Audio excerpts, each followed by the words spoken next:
Hey, this is Santa Claus at the Northwest Carriage Museum in Raymond, Washington. I want to wish everyone a very Merry Christmas and a Happy New Year. Merry Christmas. Happy holidays. Happy Hanukkah. Good afternoon, ladies and gentlemen. Sean Johnson from Rogue Cell, and we are coming today from the Northwest Carriage Museum in Raymond, Washington.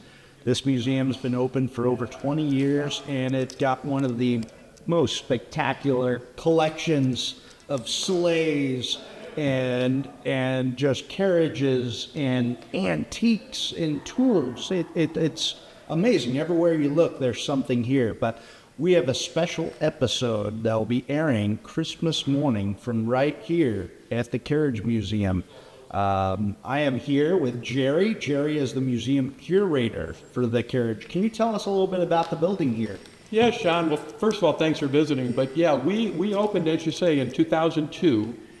We opened with 21 carriages back in those days. We're at 65 now, plus thousands of period artifacts that most of our carriages fall into the 1880, 1890 period of time. Our oldest vehicle in the museum is 1840. Our newest one's 1930. But so they're all in that range period of time. But, things were a lot different back in those days, and we love keeping history alive and keeping the transportation history alive. We have what most people consider to be a world-class collection. We're known throughout the country. I'm a historian, and we speak at events all over. We were down in Cannon Beach a couple weeks ago. We'll be in Seaside in February, but we give history talks on horse-drawn transportation of the 19th century, and we're so proud of what this museum has become. Fantastic. If folks are interested, where can they go to find out more about your museum? Great question. You can type in Northwest Carriage Museum on any search engine and we'll come up.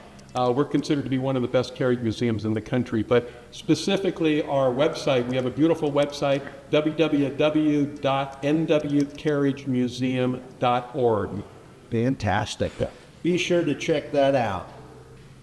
My neighbor. Yeah, he's your neighbor. Okay. We've been partnering on the fire truck for the food drive now since we were asked. It was a Wednesday night in 2011. We were asked because we played an elf and Santa at the Astor Street Opera Company, locally. All right, for a play that they used to do at Christmas time called Scrooged in Astoria. And we got asked on a Wednesday night, they didn't have anybody to play Santa. Could one of you guys come out? Well, instead of one of us, we both came out. And we started what for us is just a normal kind of performance in that we had microphones and we just started bantering back and forth. And we talked to the volunteers and we talked to everybody out, on the streets of Astoria as we went through. And it was a Wednesday night, it was the middle night, so it was basically Midtown up on the hill, Astoria, actually behind where we are now, okay? And when we got done, the chief at the time came up to us and said, could you guys keep doing that? And so we have been ever since. How long ago was that? That was 2011. So did you think, 16 years later, you'd still be 50? No, not at that time. I mean, it was one of those situations where, we kind of fell into the role. I mean, I got cast in the role at ASOC in 2010, and it was myself and my youngest son, Kirk. He was, the head elf in the production. And he was great, and I played kind of a gruff, trying to be in charge Santa Claus, which fits. And then, we got asked to do that one in 2011, and then in 2012, that was the first year I was asked to do the lighting ceremony in downtown Astoria. Yeah. At the time, the mayor was still Willis Van Dusen, and we've been doing it ever since. I mean, we've shown up to it on a flatbed trailer, on a double-decker bus, but now it's kind of standardized to a fire truck. So, but you're also Santa during the land regatta too, right? We have. That's in the summertime. Yes, it's in the So summertime. Now you've gone all year round. Oh yeah, well and it's not the only place. My missus and I, we have cruised in the regatta in a Harley Davidson golf cart. Okay, which we own. We own two of them, and then in September, the very last Ilwaco market, Saturday market, we're usually there taking photos for people. We do the crab pot Christmas tree lighting over in Ilwaco, which is usually the first Saturday in December. Yeah. And then of course I do always 3 Saturdays in December at the Liberty Theater. Yeah. From 11 to 2, which is just, and they don't charge anyone. It's a community event. That's something that Julie and I are really big about. We don't do this to make money. We very rarely, although we will take a paying gig if they're charging people. Yeah, right. Okay, but if they're not, if it's a free event for the community, Yeah. we just do it. I can only speak for myself, but having children of my own, I gotta give my thanks to you, all your community service and the kindness that you bring to the community is just, it's genuine and it's heartfelt and it means the world. Even to somebody like myself, I help out with the fire department. I volunteered for a while and I saw you and to bring my kids along and to have their faces just glow once they saw you on top of the ladder truck, or to come down and get pictures with you at Liberty Theater, and my son to mention, I really want the bonsai tree. Yeah. And what happened? You spent 5 minutes talking about the 300 frogs in the bonsai tree. Right. There's more pink frogs in the bonsai tree Lego than in any other Lego set. You do your research. I do.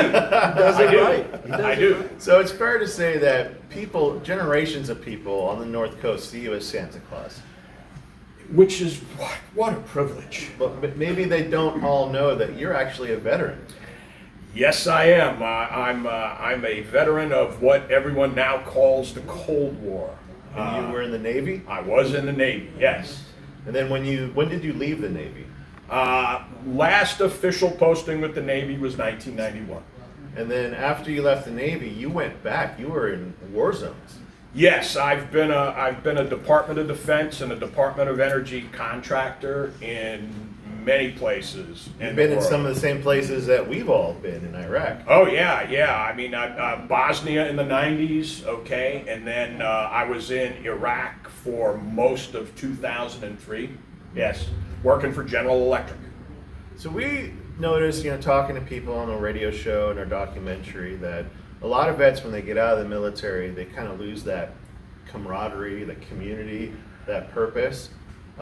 Did you have anything similar to that? Absolutely. Because okay, you guys all know this. Okay, when you're in the military, that feeling of closeness doesn't translate to what it really is. The depth of how well you know each other is, for anyone who hasn't experienced it, they can't even understand it. But we do. And then when you get out and you lose that, it's kind of like a boat or a ship that, okay, is all of a sudden cut off from its anchor. It's got no its engines aren't running, anchor's cut, and you're just swept along with wherever the wind, waves, current take you. Yeah. And it's a difficult thing. Yeah, and I've noticed, going to war and doing like I was in New Orleans after Katrina, like doing stuff like that where like you were doing something important, and then going into a life and not knowing where to turn or what to do, and not feeling that purpose anymore. It's got to be very difficult. Yeah, it is, and I know that's the thing that led me to building electrical infrastructure. It helped a lot to know that what I did as a field engineer, and that means I'm someone who I've never worked in an office, I've never sat and designed anything, okay, despite the engineer designation, okay.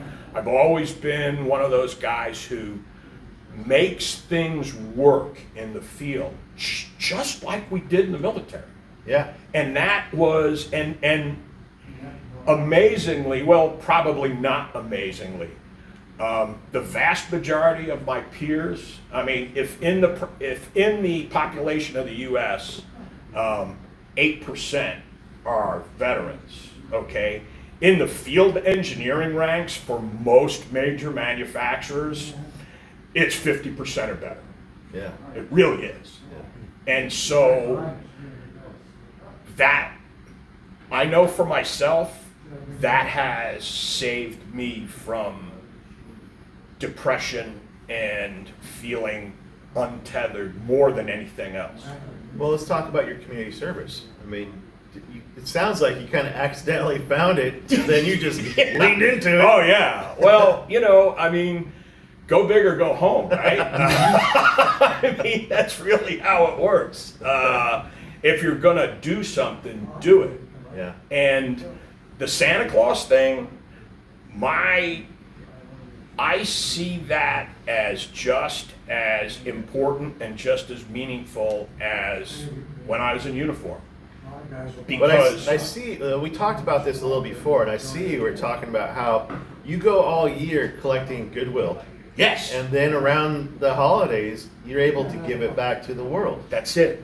Yeah. That's what it all comes down to, man. I give kids the thing no matter what they're coming to ask you for, what really gets to them and what really, makes them smile and glow even is attention. Yeah. Undivided attention. And that's what I try to give every child, or for that matter, any adult that elects to sit down with me. I can't tell you the number of times I've had, a mom or a dad sit down and say, what kind of hard time they're having. Yeah. And all I can really do for them, I can't pay their electric bill or anything like that, but what I can do is give them my sincere sympathy, Yeah. right? And let them know that I care. Listening does the world for people. Just taking Sure. some time listening and having a conversation just means the world to a lot of people. It does. Yeah. That's good. So now, I think there are several questions that need answers too. Oh. Obviously, I think you answered one already, and that was, I was gonna say, who is your favorite elf? And I imagine it's your son. Oh, it's well, actually, it's you can't really, you can't diss your son because he was great. All right, my buddy Dave, it's the amount of time that we've spent, so it's kind of a tie. so I'm glad that you brought that up because we have Santa Claus here. We should probably ask some specific I think questions so. to So, get some answers. While we were at the Carriage Museum, I noticed there were several different styles of sleighs. They had the Russian sleigh, the Portland cutter. There was the front and rear facing Oh, the V. Via. What kind of sleigh does Santa Claus use? All right, and again, gonna keep myself, okay, to the same answer that I gave you guys yesterday, okay? Right by the front door as you came in, okay? That D sleigh, all right? That's about a 1/3 scale for Santa's sleigh. Yes. Okay. All right, so talking about the sleighs, who is your favorite reindeer? Dasher. He's in the lead. She's in the lead. But I thought, All the reindeer are female, by the way. well, what about Rudolph? Rudolph is a fabrication of a country music star. Oh no, that's gonna hurt my daughter's feelings. It's I think we've never had. Trust me, we've never had an issue with women. All right, your favorite Christmas carol? Oh, Must Be Santa Claus. I love that, especially the version by Bryan Adams. Bryan Adams, Must Be Santa. Love it. Eat it right up every time I hear it. Does Santa Claus have a favorite Christmas movie? A favorite Christmas movie? There You is know- Santa Claus, and was it the Conquering of the Three Martians? Santa Claus Conquers the Martians. That is a classic. They continue to make them, and what's interesting to me about the different films about Santa Claus is they tell you a little something about what's going on in the world and people's perspective, right? Last year, Amazon put out a movie called Red One, okay, which had The Rock in it, which I will admit I enjoy the film. I do. That one's a lot of fun, but not much of it applicable to how the North Pole really runs. Okay, but I will say this: my favorite Christmas production is from a TV program that was filmed in Portland.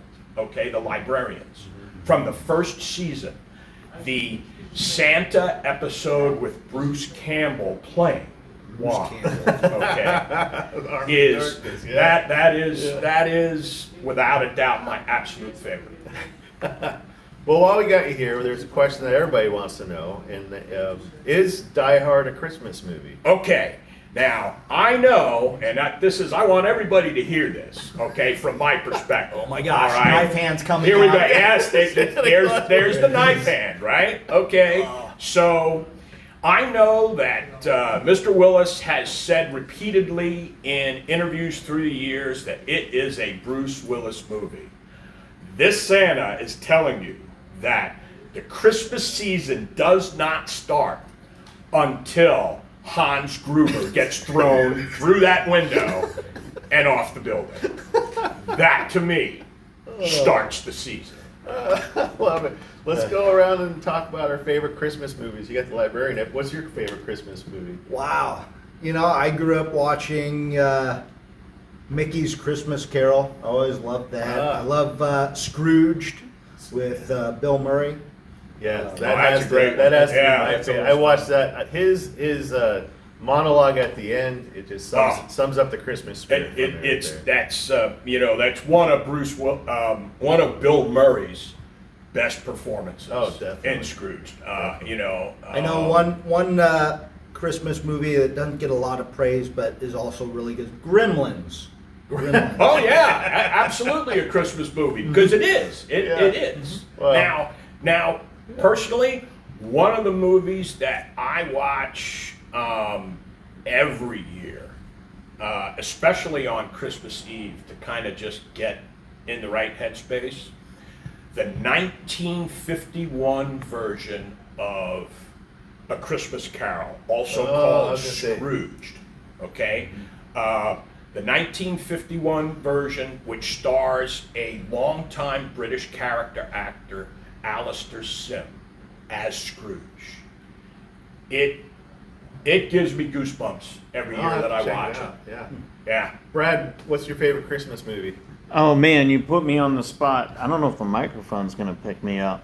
I'll repeat it. I'm a diehard fan, but Violent Night. That was a good one. Oh, yeah, I know that one. There's Okay. a part 2 coming. Is that pretty accurate, All Santa? right. Well, Is Violent Night pretty accurate? no. Santa has never been in a bar that drunk on Christmas Eve ever. Okay? And the gratuitous vomiting as he leaves the roof of the bar. No, but yes, I watched it, and yeah, it's Santa will say that one's a guilty pleasure. JJ, what's your favorite? Elf. Elf. That's a good one. That's Mrs. C's. That's Mrs. C's Congratulations favorite. on having the greatest cup of coffee. Oh yeah. Well, we got to wrap up, and I want to say thank you. This is going to be airing on Christmas morning, so for all of those little kids who are just unwrapping their presents, and the radio might be on, do you have a message for them? Always Right into this camera. I got you too. have just the merriest Christmas that you can, and a very happy New Year. The Navy's the Night Before Christmas by Trish Holland and Christine Ford, illustrated by John Manders. From Trish Holland, in memory of my father, Lieutenant J.G. Zach David Holland. His proudest memories were of serving his country at sea during World War II. All right, from both Christine and Trish, Lieutenant Brian Musfeld, USS Abraham Lincoln, CVN 72. Thank you for your service and for your help with this book. All right, here we go. 'Twas the night before Christmas when way out to sea, not a creature was stirring to windward or lee.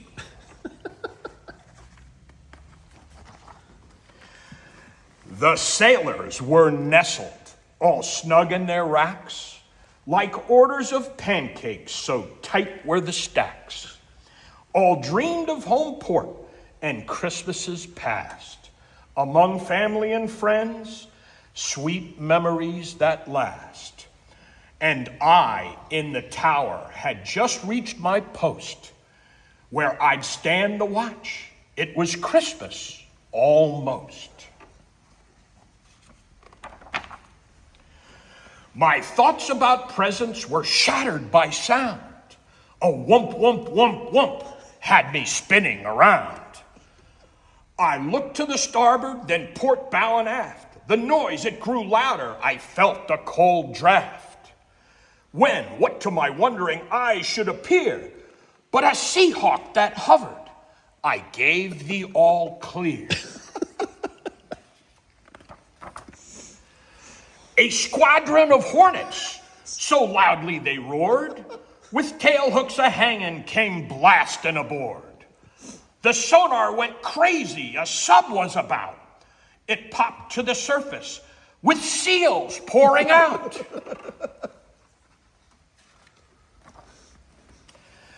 A deafening drone froze me fast to the floor. A greyhound then stopped and threw open its door. And down jumped the sailor as carols came blaring. It was Master Chief Claus. I just couldn't stop staring. A salty old dog, he was all chest and arm. I bet he could bench press a Jeep with no harm. The man was clean shaven with a block for a chin. His eyes could bore holes to the back of your skin. He paced on the flight deck, then quickly he spun. He mustered his crew, called their names one by one. Garcia and Washington, Collins and Yee, and Williams and Rubin, and Clark and Ali. Our mission tonight to take care of our own, bringing joy to our sailors with gifts straight from home. You each know your jobs, so I will be brief. Work quickly, you swabbies.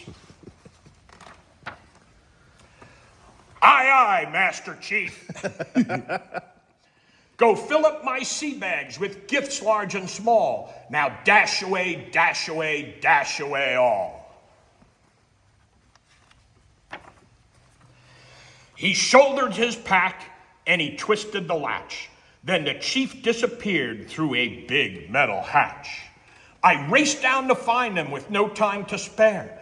I checked by my rack, 'cause I knew he'd stop there. And right by the tree stood a glorious sight. Our Master Chief claws spreading Christmas delight. The bunks were all covered with goodies galore, with cookies and pictures and presents from shore. And on each sailor's bed, both below and above, lay a quilt made at home, every stitch set with love. Klaus gave me a look that was solemn and bold, and he tacked on my chest in tradition of old a medal for service above and beyond. Yes, we are the Navy. We share a proud bond. He lifted his hand with a movement so swift, he snapped a salute as his last Christmas gift. He was gone in an instant. I didn't know where, but I heard rumbling engines preparing for air. I rushed to the flight deck. The Hornets were screaming. I saw Santa wave, and his face, it was beaming. Ho, ho, ho, he exclaimed. With a nod to his crew, they shot to the stars. Away the planes flew. As the ship's radar lost him, came one final call. Happy Christmas, brave sailors. May peace come to all.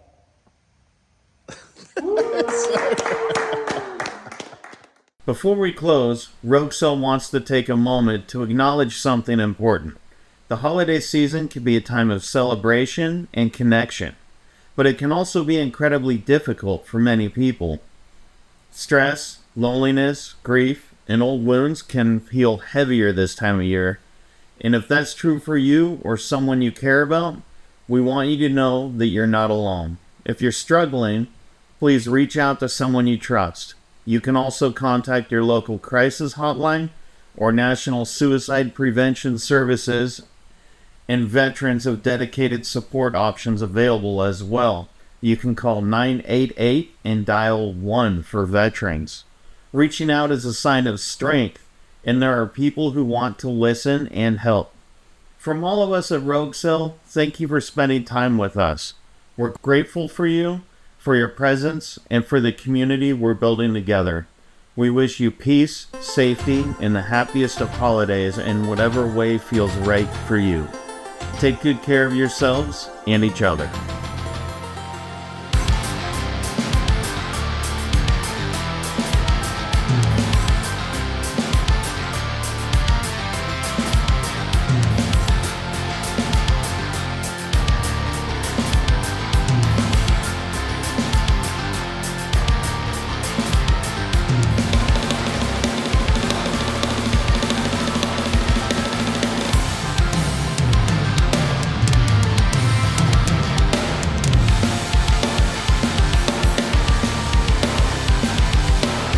We gotta get that. Ready? Let's do it. Ho, ho, ho! Merry Christmas!